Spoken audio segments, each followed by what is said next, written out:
Salut, bienvenue pour une nouvelle vidéo et pour la première vidéo de 2025. Je vais faire ça rapidement parce que je suis toujours extrêmement mal à l'aise, mais je vous souhaite une bonne année 2025. Et cette vidéo, c'est donc le bilan tout simplement de l'année dernière. La plupart des booktubeurs et des booktubeuses font leur bilan et sortent leur vidéo bilan au mois de décembre. Je crois que je le dis et je le répète chaque année, je comprends pas comment tu peux faire le bilan d'une année alors qu'elle n'est pas finie. Là, pour tout vous dire, je tourne cette vidéo, on est le 31 décembre pour moi et je suis déjà pas très à l'aise de la tourner alors que l'année n'est pas finie. Mais je ne pourrais pas la tourner ni demain le 1er janvier, même si c'est férié pour moi, je pourrais pas la tourner le week-end qui vient. Donc c'est un peu le dernier jour pour moi où je peux la tourner, donc je fais un effort et je compte sur moi. Mais j'ai retourné cette vidéo le 10 décembre, franchement je comprends pas. Bref, je vais pas commencer à blablater là-dessus parce que cette vidéo va être déjà bien assez longue, j'ai beaucoup de choses à vous dire. En gros, comme chaque année, cette vidéo va être divisée en deux grandes parties. Dans la première, ça va être un peu une liste de chiffres pour mon année de lecture et d'achat, enfin, et d'acquisition, donc sur 2024. Et la deuxième, ça sera mes meilleures lectures de l'année. Alors j'ai là-bas sur mon ordinateur les chiffres de 2024 parce que j'ai pas encore fait la jolie page avec les couleurs et tout dans mon carnet, vu qu'on est le 31, j'ai pas pris le temps de le faire encore. Et j'ai là devant moi la page du bilan de l'année 2023. Ce qui ressort principalement, si on compare les deux années, c'est que j'ai à la fois plus lu et plus acheté en 2023 qu'en 2024.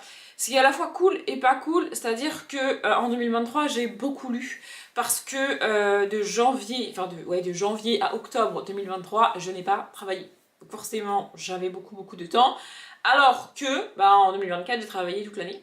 Voilà, et j'ai plus acheté en 2023 qu'en 2024, alors que j'ai gagné plus d'argent en 2024 qu'en 2023. Mais en fait, chez moi, c'est lié, c'est-à-dire que plus je lis, et plus j'achète de livres. Et moins je lis, moins j'en achète. J'ai pas cette... Je sais qu'il y a des gens qui vont, genre par exemple, être dans une un peu mauvaise période, ne pas avoir envie de lire, être un petit peu triste, etc. Parce que j'aime pas l'autre mot, il est trop fort, je trouve. Et donc ils vont pas réussir à lire, donc ils vont pas lire. Par contre, acheter des livres, ça va leur faire du bien. Moi, c'est l'inverse. Quand je vais pas bien, j'achète tout sauf des livres. Et quand je vais bien, j'achète des livres. Voilà. Bref. Et plus je lis, plus j'achète. Moins je lis, moins j'achète. Ça a toujours été comme ça. Ce qui est cool pour ma palle, hein, ça évite qu'elle explose alors que je lis pas. Mais bref, en tout cas, c'est ce qui ressort des deux années au global. Et maintenant, on va détailler tout ça. En 2024, j'ai lu 84 livres écrits par 70 autrices différentes. Ça veut dire que j'ai lu 70 autrices différentes sur l'année et qu'elles ont écrit 84 livres en tout, sachant qu'il y a des livres écrits à quatre mains par deux autrices, écrits à quatre mains par un auteur, une autrice, etc. Et j'ai lu 29 livres écrits par 25 auteurs différents. La différence est énorme et c'était pareil. L'année dernière, enfin c'était un peu moins le cas l'année dernière. C'est-à-dire que là, j'ai lu 25 auteurs pour 70 autrices, ce qui fait que j'ai lu quasiment le triple d'autrices que d'auteurs. On n'y est pas tout à fait, mais c'était à peu près le cas. Alors que l'année dernière, j'étais à même pas le double d'autrices lues par rapport aux auteurs.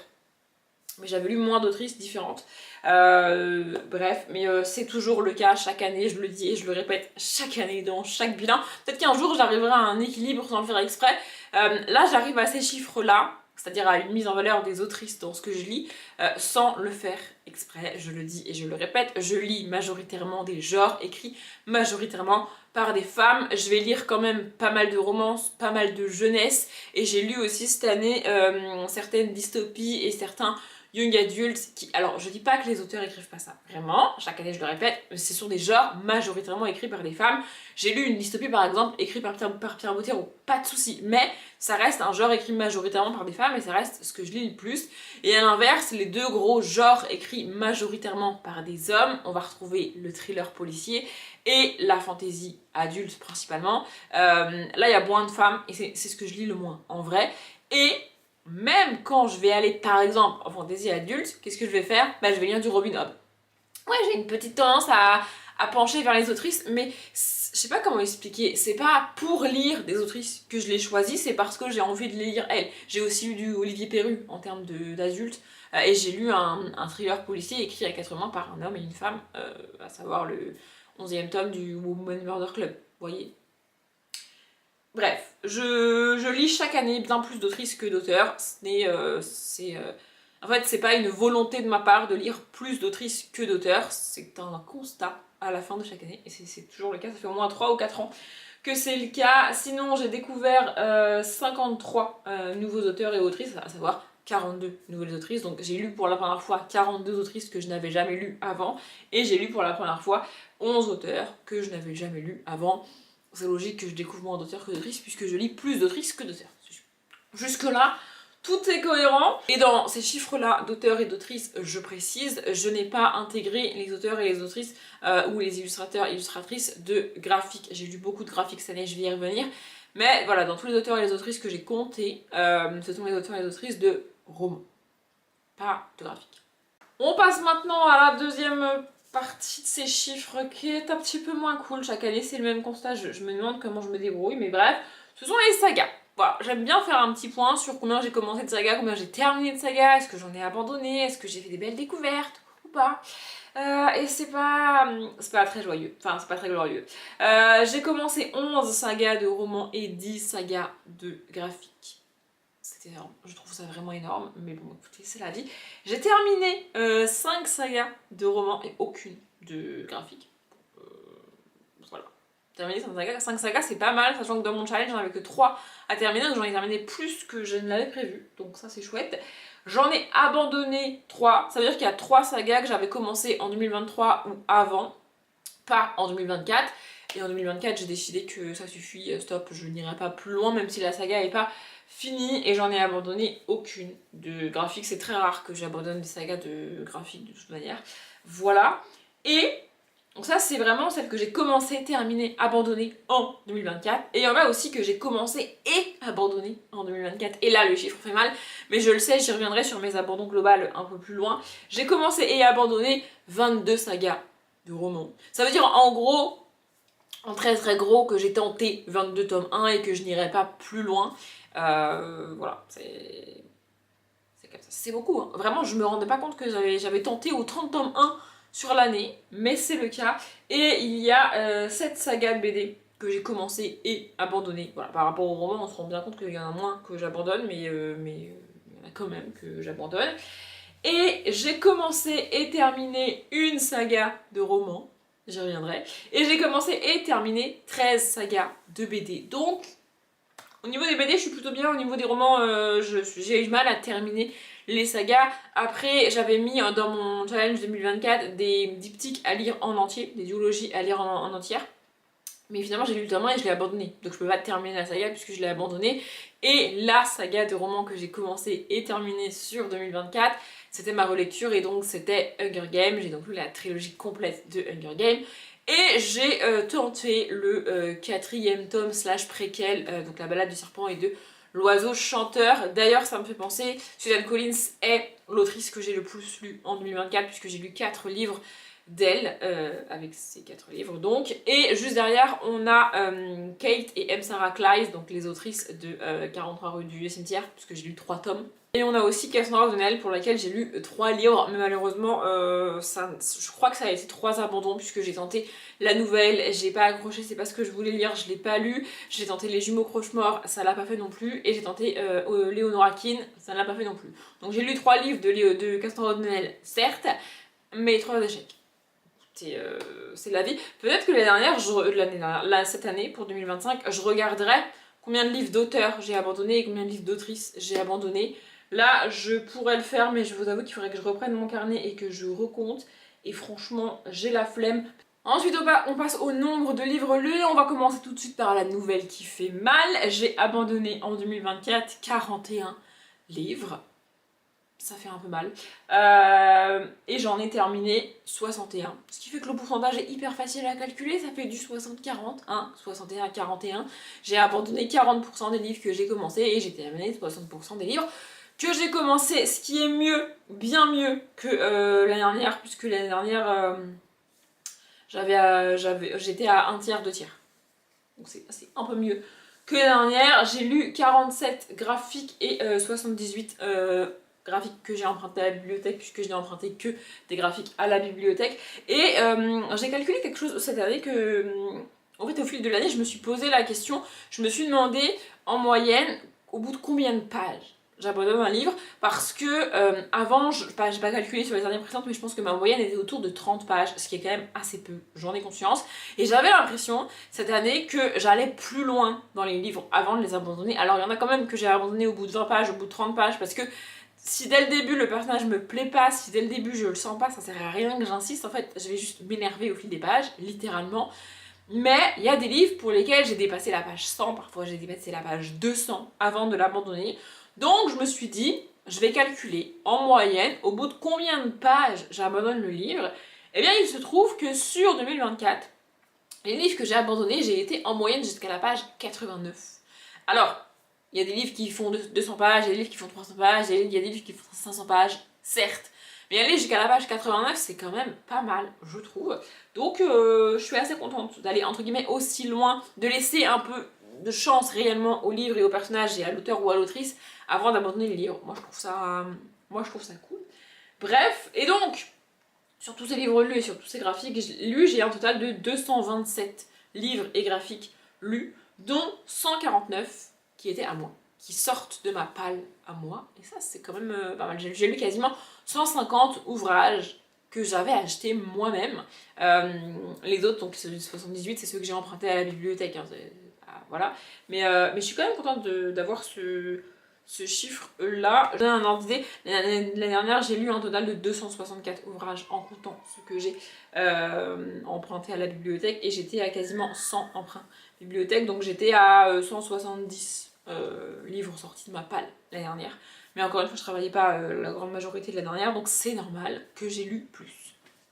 En nombre de pages, ça se voit aussi, puisque en 2024, j'ai lu un total de 26 354 pages, ce qui fait une moyenne de 72 pages lues par jour, ce qui est quand même beaucoup. C'est-à-dire qu'en moyenne, tous les jours de l'année, j'ai lu 72 pages. Après, il y a des jours où j'ai lu beaucoup plus, notamment au mois de février, puisqu'au mois de février, j'ai lu en moyenne 200 pages par jour. C'est le mois où j'ai le plus lu, bien évidemment. Et il est assez drôle de constater que les 2 mois suivants où j'ai le plus lu, c'est tout simplement les mois de septembre et d'octobre. Autrement dit, les mois du pumpkin au cours desquels je me suis vraiment éclatée. Et à l'inverse, les 3 mois où j'ai le moins lu, c'est bizarrement le mois de novembre. Le mois de novembre, je l'avais dit en vlog, c'est le mois où j'ai le moins lu, c'est la fin du pumpkin et donc en fait j'avais beaucoup lu les mois de septembre et au mois d'octobre et surtout j'ai commencé ma page du mois de novembre fin octobre, ce qui signifie que les livres qui sont officiellement dans ma page du mois de novembre, je les ai lus en octobre, donc ils comptent pour octobre évidemment.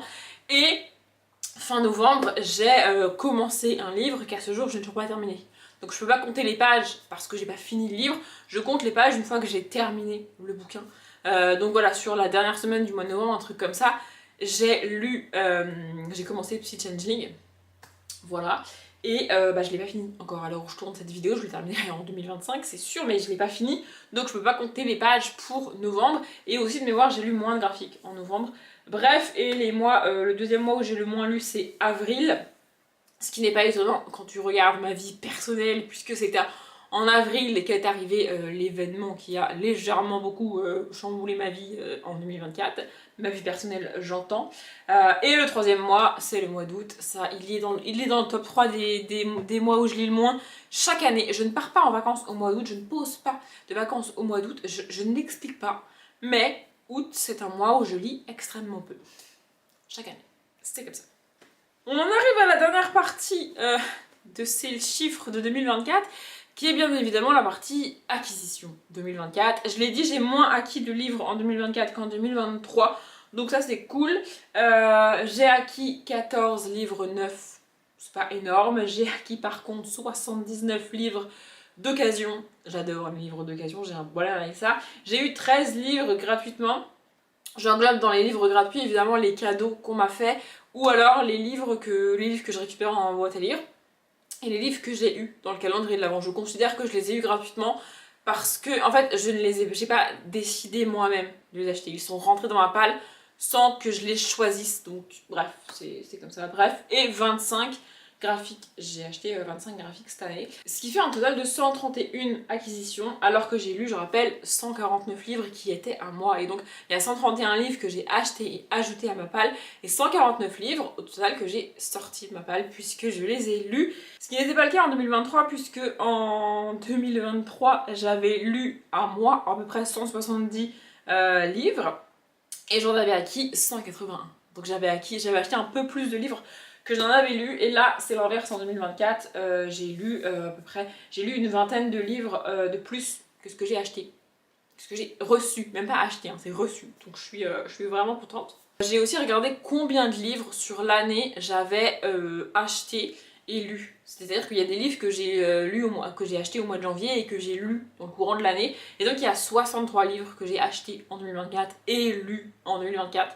Ce qui veut dire qu'il y a à peu près un peu moins de la moitié des livres que j'ai achetés qui sont déjà lus. Donc ça c'est quand même assez cool. Et dernier chiffre, et je suis contente parce que c'est moins qu'au 1er janvier 2024, au 1er janvier 2025, donc techniquement à demain, au moment où je tourne cette vidéo évidemment, j'ai 121 livres dans ma palle et 11 graphiques, ce qui est 9 livres de moins et 10 graphiques de moins qu'il y a un an.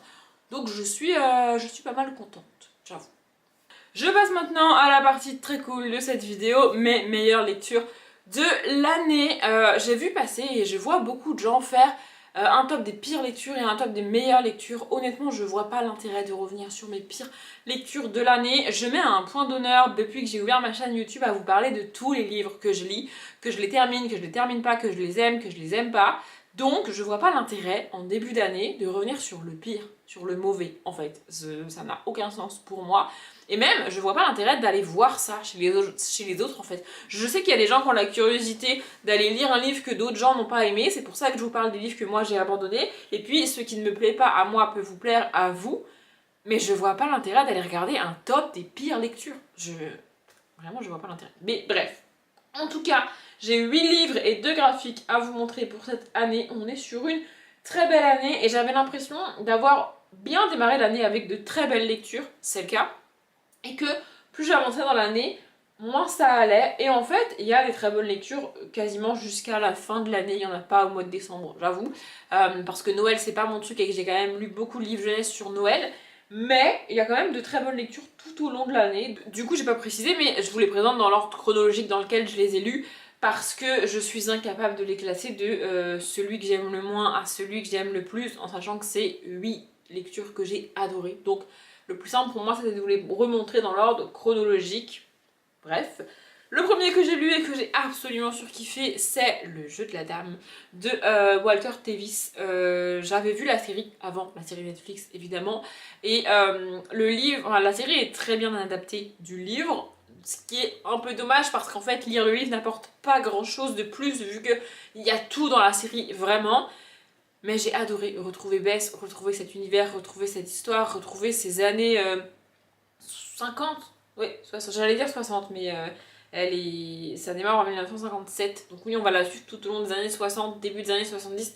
J'adore, vraiment j'ai adoré. Rapidement, je vais quand même résumer l'histoire si jamais. On va suivre ici Bess qui est orpheline. Elle devient orpheline donc en 1957 à la mort de sa mère. Elle n'a jamais vraiment connu son père. Elle est envoyée donc dans un orphelinat pour jeunes filles. On parle d'une époque où on droguait les jeunes filles pour qu'elles soient calmes et sages, n'est-ce pas? Parce que c'est la qualité première d'une jeune fille qu'on demandait à cette époque. Il fallait qu'elle soit sage. Donc on les droguait pour qu'elles dorment et pour qu'elles soient sages. Voilà, vraiment c'est le mot.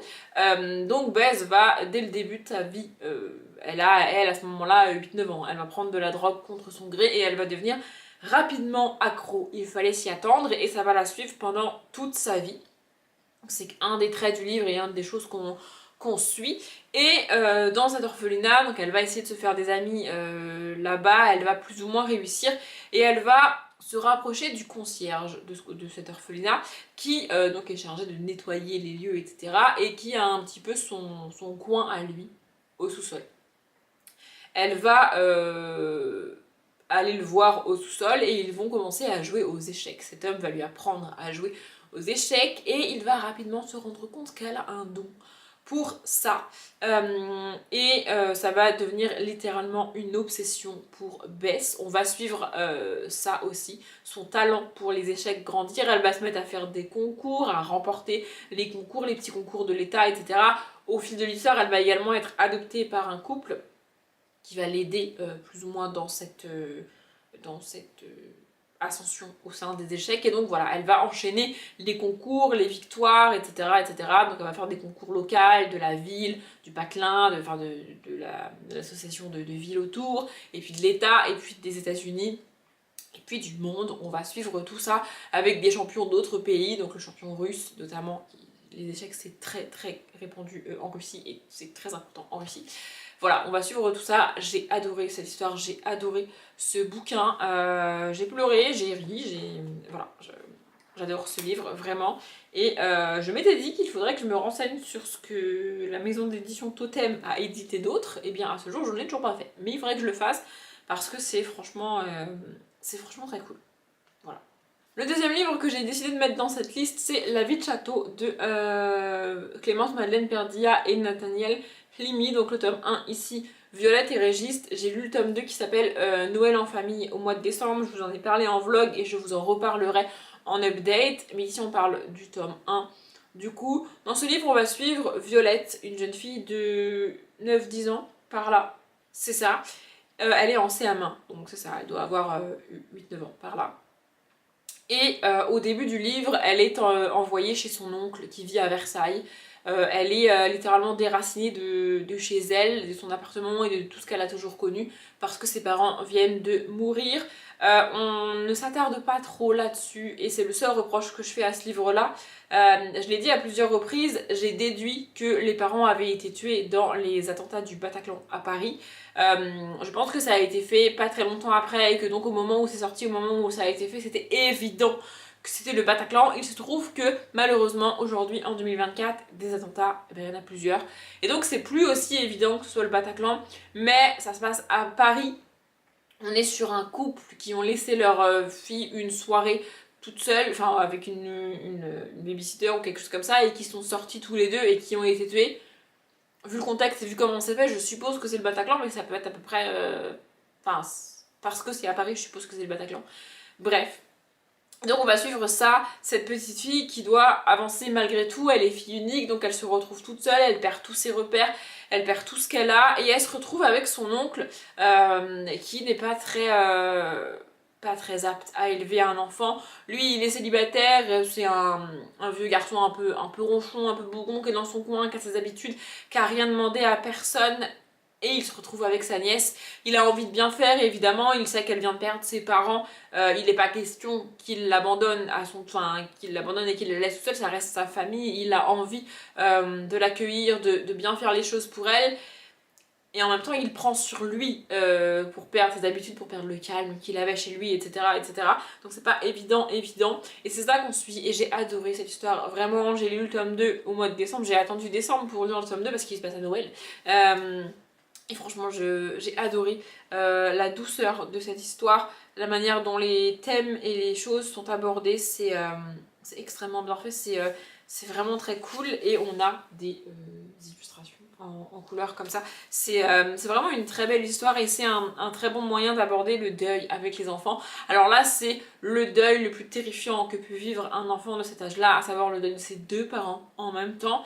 Mais il y a d'autres types de deuil, c'est le cas quand tu perds tes grands-parents. Tu peux perdre aussi malheureusement un seul de tes parents, c'est déjà beaucoup, mais il t'en reste un et tu perds pas complètement toutes tes habitudes. Là, elle perd vraiment toutes ses habitudes, elle est obligée de déménager, elle n'a plus aucun repère par rapport à ce qu'elle avait avant. Mais voilà, il y a d'autres types de deuil que peut vivre un enfant et c'est vraiment extrêmement bien fait, c'est extrêmement doux, c'est malgré tout très mignon et c'est surtout très très touchant. Le livre suivant m'a fait verser toutes les larmes de mon corps à plusieurs reprises. Je me rappelle avoir tourné des bouts de vlog que je n'ai jamais publiés, que je n'ai jamais assumés. Je vais essayer de vous en parler sans pleurer, mais ça reste encore extrêmement compliqué pour moi aujourd'hui. Il s'agit bien évidemment des lettres de Washington Square de Anne Icard. Il faut également que je me renseigne sur ce qu'elle a fait d'autre et que j'achète d'autres de ses livres, même si je pense qu'aucun autre de ses livres ne pourra me toucher à ce point. Ici on va suivre une jeune fille de 23 ans oui, je me rappelle précisément de son âge, qui perd sa grand-mère. Le premier chapitre, elle est à l'hôpital au chevet de sa grand-mère et sa grand-mère va malheureusement décéder. Suite à ça, je sais plus comment elle s'appelle par contre, je me rappelle de son âge mais je sais plus comment elle s'appelle. Suite à ça, elle va dans la maison de sa grand-mère qui est sa maison familiale, enfin c'est la maison des vacances pour elle en fait. Du coup elle va sur place pour faire un petit peu de rangement etc. etc. Et elle va donc trouver des lettres. Des lettres qui ont été envoyées à cette maison il y a des années et des années et des années, des lettres qui ne lui sont pas destinées mais qui sont destinées à un membre de sa famille et elle ne va pas pouvoir s'empêcher de lire les lettres. Au début elle va les lire un petit peu dans le désordre puis elle va finir par les mettre dans l'ordre jusqu'à comprendre l'histoire et elle va en faisant ça découvrir un très lourd secret familial et en vouloir un petit peu à sa grand-mère. Alors la personne qui est décédée, elle l'a considérée comme sa grand-mère, en fait c'était la jumelle de sa grand-mère. Sa grand-mère étant décédée quand elle était bien plus jeune ou même avant sa naissance, je ne sais plus. Et donc elle va se mettre à en vouloir à la fois à sa grand-mère et à la jumelle de sa grand-mère, qu'elle considérait comme sa grand-mère, c'est un petit peu technique mais bref, parce que ce secret familial est un secret extrêmement lourd. On parle de quelqu'un qui a dû partir et puis qui a cherché à entrer en contact avec sa famille et qu'on n'a pas laissé entrer en contact. En fait les lettres n'ont jamais été données au destinataire et donc la personne qui a envoyé les lettres a fini par arrêter de les envoyer parce que il s'est dit qu'il n'avait pas de retour et ça servait à rien. Et la personne à qui les lettres étaient destinées ne les a jamais lues et n'a pas pu réellement décider ce qu'il ou elle voulait en faire. Ce qui m'a particulièrement touchée dans ce livre-là, c'est que donc je l'ai dit, elle perd sa grand-mère, elle a 23 ans. Moi j'ai perdu mes deux grands-pères, j'avais 22 et 24 ans. J'ai dit que je pleurerais pas. Donc le début de ce livre est extrêmement violent et puis il y a plein de choses qui me rappellent ces pertes. J'ai moi-même notamment une maison de vacances dans laquelle j'allais tous les ans au mois d'août. On y passait toutes les vacances d'été là-bas, etc., etc. Et donc la voir dans cette maison, en fait, moi, je m'imagine dans ma maison de vacances, vous voyez. Vraiment, il y a plein de choses qui m'ont rappelé ça et... il y a aussi une autre relation de famille qui est dedans. Et voilà, cette relation de grands-parents à petits-enfants qui est quand même extrêmement particulière et qui est très très bien mise en scène ici. D'après ce que j'ai compris, c'est aussi une partie de l'histoire de l'autrice. Alors elle l'a romancé ici, elle le dit à la fin, elle l'explique à la fin, mais ça reste... pour une bonne partie autobiographique pour l'autrice. Je sais pas si c'est ce qui a rendu réellement le récit aussi touchant et aussi vrai, parce que moi qui ai perdu mes deux grands-pères et qui ai vécu ces deux deuils qui ont quand même été différents l'un de l'autre, j'ai retrouvé ces deux deuils dans ce qu'elle vit ici, dans ce que le personnage vit ici et dans cette famille, ces secrets de famille, ce que tu dis pas et ce que tu découvres à la mort des gens, ce qui est vraiment terrifiant. Tu ne peux pas leur en vouloir parce qu'ils sont morts, mais en même temps tu découvres des choses et t'as juste envie de les frapper en fait. Et c'est le cas ici, vraiment c'est le cas ici. Elle a ce tiraillement entre eux, elle adorait sa grand-mère, elle vient de la perdre, elle est extrêmement triste et ce qu'elle découvre, ce qu'a fait sa grand-mère est juste intolérable pour elle, mais c'est trop tard, tu peux plus lui en vouloir, elle est morte. Vraiment c'est un très très beau livre, je l'ai jamais vu sur aucune chaîne YouTube et je trouve ça vraiment, vraiment dommage. Et donc si vous vous posez la question, oui on a les lettres, voilà. Ça vous voyez à qui sont adressées les lettres. Voilà, et c'est aussi un roman qui se passe entre le sud de la France et les États-Unis. Je vais pas en dire plus que ça, mais voilà, moi ça m'a touchée extrêmement fort et extrêmement personnellement parce que j'ai perdu mes deux grands-pères. Que vous ayez perdu ou non vos grands-parents, que vous étiez proche, que vous soyez proche ou non de vos grands-parents, je pense que ça peut toucher beaucoup beaucoup beaucoup de monde. Moi ce que je retiens ici c'est la relation grands-parents-petits-enfants, mais vous l'avez peut-être vu sur la lettre, il y a eu aussi une relation parents-enfants. Que les deux soient adultes ou qu'il y en ait un qui soit enfant et l'autre qui soit adulte réellement. Il y a vraiment beaucoup de choses au niveau familial dans ce livre-là et je trouve ça vraiment, vraiment bien. Le suivant, je l'ai mis parce que je ne pouvais pas faire autrement, mais je vais essayer de pas m'étaler parce que la vidéo est déjà longue. Bien évidemment que dans mes meilleures lectures 2024, il y a Hunger Games, la trilogie de base, j'entends. J'ai refait une vidéo Zoom sur la saga complète, donc je vous la remettrai en barre d'infos. Hunger Games, c'est toute une partie de mon adolescence, c'est toute une partie de ma vie de jeunes adultes. Aujourd'hui, je l'ai relu à 30 ans. Et je suis très contente de l'avoir relu. Je suis très contente de me rendre compte que tous les sentiments que j'avais et tout ce que j'aimais dans ce livre n'a pas bougé, n'a pas pris une ride, n'a pas mal vieilli selon moi. Peut-être que je les relirai dans 10 ans encore, je ne sais pas. Mais en tout cas, j'ai pris un vrai plaisir à relire cette saga en 2024. Moi qui relis quasiment jamais mes livres, c'était vraiment cool de le faire. Et je suis très contente après cette relecture. Toujours aimé autant l'univers, toujours aimé autant Katniss, toujours aimé autant Peeta et même la catastrophe qu'a été la lecture de La Balade de Serpent et du L'Oiseau Chanteur n'a pas gâché ça, donc je suis très contente. Le suivant, il est dans un genre que je lis très peu et c'est pour ça qu'il est là. C'est donc Save and Continue de Mel Jemsef. J'ai adoré ce bouquin-là. On est dans de la science-fiction pure. J'ai beaucoup de mal avec ça. J'ai beaucoup de mal avec les changements de temps et le fait de suivre un personnage qui évolue dans un monde où le temps ne s'écoule pas de la même manière que pour moi. Mais là, j'ai réussi. Ici, on est dans un monde, donc c'est un peu une dystopie si on veut, c'est un monde de science-fiction. On est dans un monde où tu peux arrêter le temps, tu peux enregistrer, sauvegarder des moments de ta vie, tu peux revenir en arrière pour réessayer de refaire en boucle le même moment de ta vie. Si tu veux, tu peux sauvegarder des moments et les enregistrer pour y avoir accès plus tard. Voilà, tu peux jouer avec le temps globalement. Et nous, on suit un jeune homme issu d'une famille qui ne fait pas ça. Il ne joue pas avec le temps, il ne revient pas en arrière, il n'enregistre pas, il vit sa vie normalement, sans toucher au temps, alors qu'il pourrait le faire. Ses parents lui ont toujours dit qu'il ne fallait pas le faire. Au début des livres, il vit un événement extrêmement traumatisant pour lui qui va le pousser à revenir en arrière. Et en faisant ça, il va comprendre pourquoi ses parents lui ont toujours dit de ne pas le faire.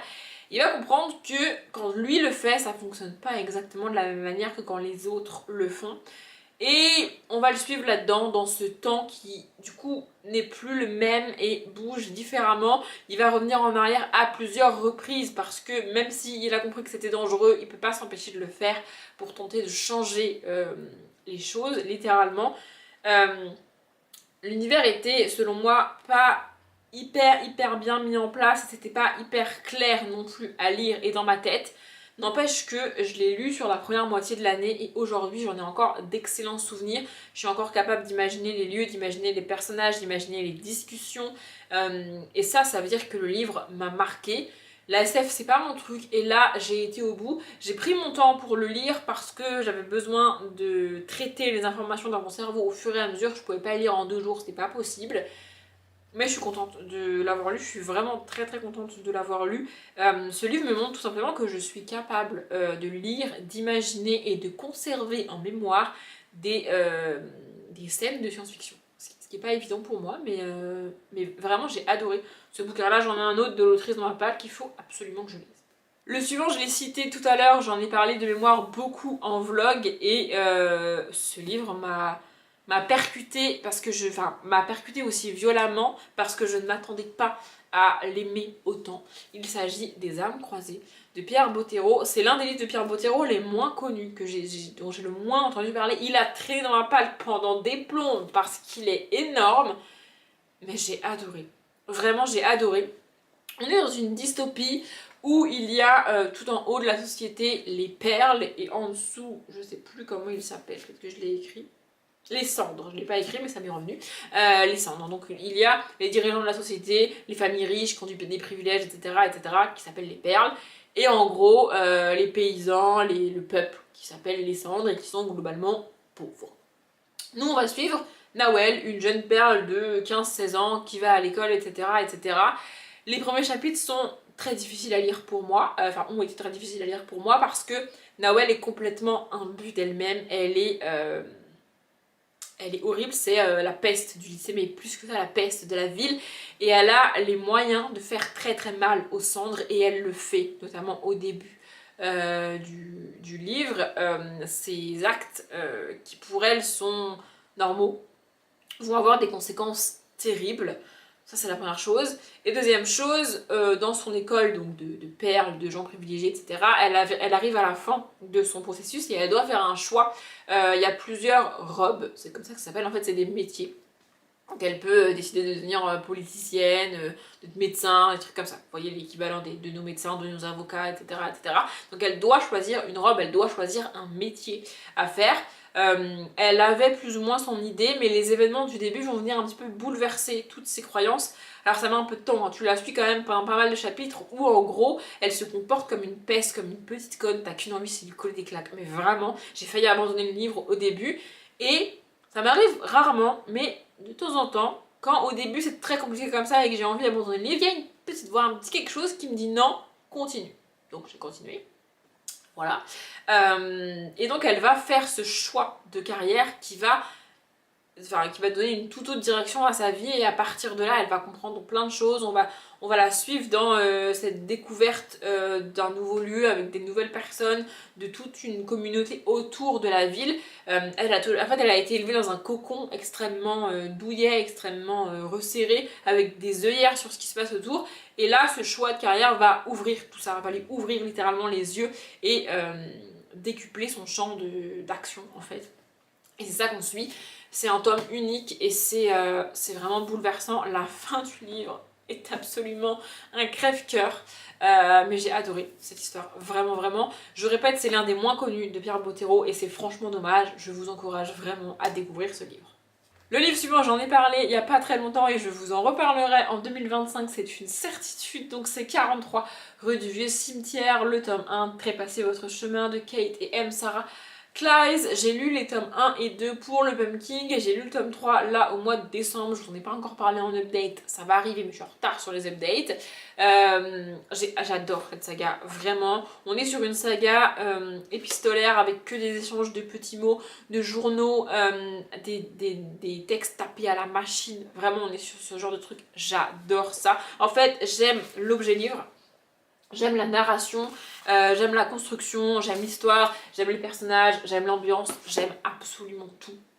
Dans cette saga, je suis ravie de l'avoir découverte par hasard en 2024. Pour rapidement vous faire un résumé, puisque là on est sur un livre où je vais revenir dessus. Les autres non, puisque c'était quasiment que des one-shots ou des sagas que j'ai terminées, à part Violette et Francis là. Mais celle-ci, je vais vous en reparler tout au long de l'année 2025. Vraiment, je vais vous bassiner avec, je vous préviens. Donc ici, on suit Ignace Bronchon, un vieil auteur bougon. Il doit avoir une cinquantaine ou une soixantaine d'années. Il est auteur de livres jeunesse. Il a écrit toute une saga de 12 tomes pour la jeunesse. Et là, il doit écrire un 13e tome, mais il n'y arrive pas. Il arrive au bout du délai qu'il avait avec sa maison d'édition. Il est dans la merde s'il ne... pardon pour le gros mot, mais vraiment... c'est la catastrophe. S'il n'arrive pas à écrire ce livre, il va devoir rendre l'avance que sa maison d'édition lui a fait. Or, il a déjà utilisé cette avance, il n'a plus cet argent. Donc, on est au début de l'été, au début de ce livre-là. Il s'isole dans une maison d'un petit village, donc au 43, rue du Vieux Cimetière. Il loue cette maison pour l'été. Il se dit, je vais m'isoler là-bas, écrire ce livre, et comme ça, après, on n'en parle plus. Sauf qu'il arrive là-bas et il n'avait pas hyper bien lu le contrat de location et il se rend compte que sur place, il y a un petit garçon qui vit là, qui est compris dans la location et que donc, comme il a loué et signé le contrat, comme il a loué la maison et signé le contrat, il doit s'occuper du petit garçon parce que c'était prévu dans le contrat. Et ce manoir est également réputé hanté, ce qui ne va pas aider à la tranquillité de Ignace. Et à partir de là, on va suivre cette relation-là entre Ignace, ce petit garçon, la maison, le fait qu'elle est hantée, etc., etc. Et puis le village autour. Et on a que des échanges de petits mots entre Ignace et le petit garçon, entre Ignace et son agent, avec la maison d'édition. Et puis il y a le journal local, etc., etc. J'adore cette saga. Je la trouve absolument géniale. Et j'ai qu'une envie, c'est de la continuer. Donc encore une fois, vous allez m'entendre vous bassiner avec cette saga en 2025, je vous préviens. Et le dernier livre de cette vidéo, mais pas le dernier ouvrage, puisqu'après il y a les graphiques, donc c'est Crime surnaturel, non c'est Chaudron de bruyère, tome 1, Crime surnaturel, de Pauline Cidre, je sais toujours pas dans quel sens c'est, je suis désolée. C'est techniquement un tome 1, mais à ce jour on n'a toujours pas la suite. Je ne sais pas si Pauline Cidre et les éditions du Chat Noir vont la sortir un jour, mais ça serait cool. Et d'ailleurs ça me rappelle qu'il faut que je fasse une commande sur le site des éditions du Chat Noir, puisque j'ai de l'argent de côté depuis début novembre qui attend que j'utilise pour commander des livres comme je l'avais dit, donc je vais faire ça. Mais bref, ici on va suivre 3 personnages principaux. Donc on a d'un côté les humains et de l'autre côté les sortilèges de mémoire, c'est ça, qui sont donc les descendants des sorcières et des sorciers qui ont été chassés pendant le Moyen-Âge et autres périodes merveilleuses de l'histoire, n'est-ce pas? Donc il y a quand même des survivants à cette chasse aux sorcières et aux sorciers, et donc ces descendants sont aujourd'hui appelés des sortilèges. Ils ont des pouvoirs et ils vivent un petit peu séparément. Historiquement, il y a eu un lien entre les deux au niveau de la police, parce que comme il y a des sortilèges, il y a parfois des crimes surnaturels qui sont commis, et donc ils avaient créé un pont entre les deux mondes, en la personne d'une femme qui était sortilège et qui travaillait avec la police sur ces crimes-là. Sauf que ça s'est extrêmement mal fini pour cette femme-là, et depuis il n'y a eu plus rien. Ça fait bien une bonne vingtaine d'années qu'il n'y a plus rien, mais il reste le DCCS. Ça, je me rappelle hyper bien. On ne sait pas ce que ça veut dire le DCCS, il n'y a pas de détails, mais c'est comme ça. Donc le DCCS, c'est un département de police humaine qui gère les crimes surnaturels. Donc on va suivre, comment s'appelle-t-il, Bénédicte et Cézanne, qui sont à eux deux ce service-là, donc le DCCS. Ils sont humains, mais ils ont une toute petite particularité qui fait qu'ils ne sont pas des humains tout à fait normaux. Donc voilà, ça c'est le DCCS, et on va faire appel à eux au début du livre, évidemment, parce que dans un tout petit village français de je sais plus où, il y a des crimes bizarres, a priori surnaturels, qui ont été commis. Donc on fait appel à eux. Et de l'autre côté, on a Lycaon, de mémoire, c'est ça, Lycaon, qui est un sortilège et qui a fait la formation pour occuper le poste qui fait le pont entre la police et les sortilèges. C'est un poste très mal vu du point de vue des sortilèges, mais de par l'historique et la naissance de Lycaon, il est déjà très mal vu de son peuple, donc il s'est dit, autant tenter le tout pour le tout et faire un métier que personne n'aime. Du coup, il est aussi, lui, dépêché sur place avec Cézanne et Bénédicte pour enquêter, et on va les suivre tous les trois pour enquêter là-dessus. On est entre de nos jours et 1594, parce qu'en 1594, une femme vivait dans cette petite ville-là, et a priori, cette femme et ses enfants seraient liés aux meurtres qui ont lieu de nos jours. Donc on a quelques passages en 1500 et quelques, mais on est la plupart du temps en 2020, quelque chose comme ça. Et donc on suit nos 3 personnages mener cette enquête entre magie, sorcière, découverte, pouvoir. J'ai adoré cette histoire, vraiment. J'ai qu'une hâte, c'est qu'on ait un jour le tome 2. Je ne sais pas quand est-ce qu'on l'aura, mais ce serait vraiment cool qu'on l'ait un jour. Et il faut que je lise autre chose de Pauline Cidre, parce que franchement j'ai trouvé ça vraiment cool, cette ambiance, cet univers de sorciers en France, dans un petit village. En plus, il se trouve qu'il se retrouve coincé dans ce petit village de par la nature et de par le temps qu'il fait. Vraiment, j'ai adoré. J'ai adoré de bout en bout cette histoire. Il faut vraiment que je lise autre chose de l'autrice et que je me penche plus sur ce que font les éditions du Chat Noir. Voilà. Et enfin, il me reste 2 graphiques à vous montrer, 2 graphiques que j'ai absolument adoré lire en 2025. Le premier, c'est bien évidemment le tome 5 de Heartstopper. Si vous ne connaissez pas, ça a la forme d'un roman, mais c'est un graphique à l'intérieur, vraiment. Et d'ailleurs, il n'y a pas énormément de texte. J'adore cette histoire, vraiment. J'ai à la fois hâte et pas hâte d'avoir le tome 6 entre les mains, parce que ce sera le dernier. Mais ce tome 5 était absolument génial. Donc ce tome 5 s'appelle Première fois et c'est de Alice Oseman. Je ne l'ai pas dit. Vraiment, je vous encourage à découvrir cette saga si vous ne l'avez pas encore fait. Si vous avez la chance de démarrer 2025 sans avoir découvert Heartstopper, posez-vous, prenez les tomes et lisez-les sur un week-end ou même sur une semaine. Vous pouvez vous en faire un par jour. Prenez le temps, vraiment prenez le temps. Cette saga est absolument géniale. Très rapidement, on va suivre Nick et Charlie, l'un des deux est homosexuel et tout le monde le sait parce qu'on a fait son coming out pour lui et donc il doit vivre avec ça.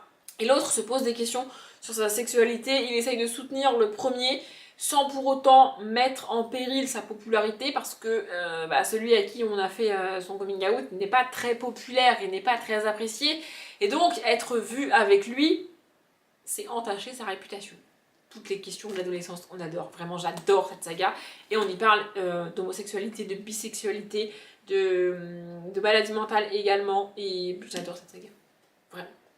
Et enfin, il fallait s'y attendre, on en revient aux fantômes avec moi. Écoutez, j'ai un problème avec les fantômes apparemment. Donc c'est 109 rue des Soupirs, fantôme de soirée, ici le tome 5 de Monsieur Tan et Yoongi Dumont. J'adore cette saga, vraiment, on n'a pas fait exprès, on est de nouveau sur un tome 5, je vous montre à quoi ça ressemble à peu près à l'intérieur, voilà. J'adore Monsieur Tan, j'adore cette saga. Ici on suit Elliot, il me semble qu'il s'appelle Elliot. On va dire Elliot. Elliot, un petit garçon de 10-11 ans qui au tout début du tome 1 emménage avec ses parents au 109 rue des Soupirs. Sauf que ses parents ne sont presque jamais là, ils sont avocats tous les deux de mémoire. Et en gros, ils sont toujours en voyage d'affaires. Et quasiment jamais là. Ils le laissent bien évidemment avec des babysitters, des gens qui vont s'occuper de lui faire la cuisine, etc., etc. Sauf que le 109 rue des Soupirs est réputé pour être hanté et est bel et bien hanté par plusieurs fantômes. Fantômes que Elliot voit et qui font peur à toutes ces personnes qui viennent pour s'occuper de lui. Donc assez rapidement, plus personne ne va accepter de venir s'occuper d'Elliot et Elliot va se retrouver techniquement tout seul dans la maison, dans les faits, avec les fantômes, et c'est ça qu'on suit. J'adore cette histoire, vraiment j'adore cette histoire. Je trouve Elliot absolument génial. Les fantômes sont tous des fantômes évidemment différents, morts à des époques différentes, avec des mœurs différentes. C'est absolument génial à suivre. Et puis l'humour et la patte de Monsieur Tan est absolument unique et vraiment... j'ai pas les mots. Ça, plus les illustrations de Yoongi Dumont, enfin à un moment donné tu m'as perdu. Voilà, moi je sais pas quoi vous dire de plus. Je suis fan de leur travail à tous les deux. Et cette histoire est vraiment parfaite.